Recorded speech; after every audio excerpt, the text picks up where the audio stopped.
L'Exode. Chapitre 38. Il fit l'autel des holocaustes de bois d'acacia. Sa longueur était de 5 coudées et sa largeur de 5 coudées. Il était carré et sa hauteur était de 3 coudées. Il fit aux 4 coins des cornes qui sortaient de l'autel et il les couvrit d'airain.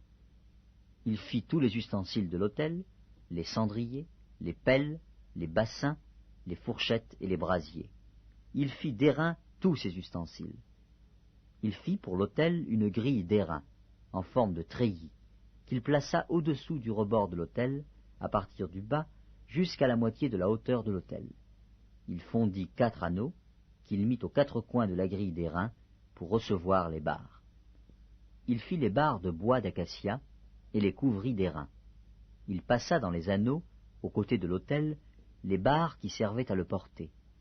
Il le fit creux, avec des planches. Il fit la cuve d'airain, avec sa base d'airain, en employant les miroirs des femmes qui s'assemblaient à l'entrée de la tente d'assignation. Il fit le parvis. Du côté du midi, il y avait, pour former le parvis, des toiles de fin lin retors, sur une longueur de 100 coudées, avec 20 colonnes posant sur 20 bases d'airain. Les crochets des colonnes et leurs tringles étaient d'argent. Du côté du nord, il y avait 100 coudées de toile, avec 20 colonnes et leurs 20 bases d'airain. Les crochets des colonnes et leurs tringles étaient d'argent. Du côté de l'occident, il y avait 50 coudées de toile, avec 10 colonnes et leurs 10 bases. Les crochets des colonnes et leurs tringles étaient d'argent.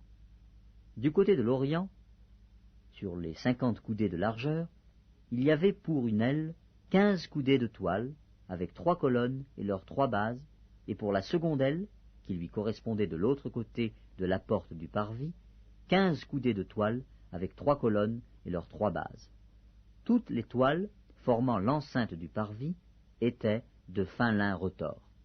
Les bases pour les colonnes étaient d'airain, les crochets des colonnes et leurs tringles étaient d'argent, et leurs chapiteaux étaient couverts d'argent. Toutes les colonnes du parvis étaient jointes par des tringles d'argent. Le rideau de la porte du parvis était un ouvrage de broderie en fil bleu, pourpre et cramoisi, et en fin lin retors.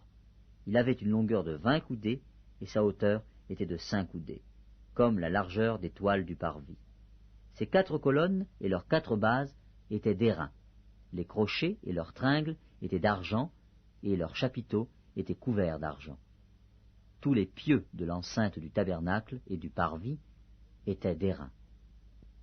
Voici les comptes du tabernacle d'assignation, révisés, d'après l'ordre de Moïse, par les soins des Lévites, sous la direction d'Ithamar, fils du sacrificateur Aaron. Betsaléel, fils d'Uri, fils de Hur, de la tribu de Juda, fit tout ce que l'Éternel avait ordonné à Moïse. Il eut pour aide Oholiab, fils d'Ahisamach, de la tribu de Dan, habile à graver, à inventer et à broder sur les étoffes teintes en bleu, en pourpre, en cramoisi et sur le fin lin. Le total de l'or employé à l'œuvre pour tous les travaux du sanctuaire, or qui fut le produit des offrandes, montait à 29 talents et 730 cycles, selon le cycle du sanctuaire. L'argent de ceux de l'assemblée, dont on fit le dénombrement, montait à 100 talents et 1775 cycles, selon le cycle du sanctuaire.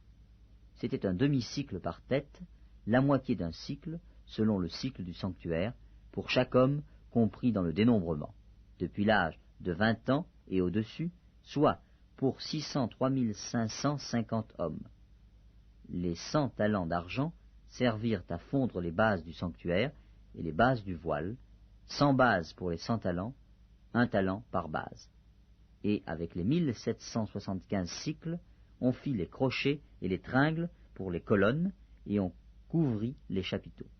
L'airain des offrandes montait à 70 talents et 2400 cycles. On en fit les bases de l'entrée de la tente d'assignation. L'autel d'airain avec sa grille et tous les ustensiles de l'autel, les bases du parvis tout autour et les bases de la porte du parvis, et tous les pieux de l'enceinte du tabernacle et du parvis.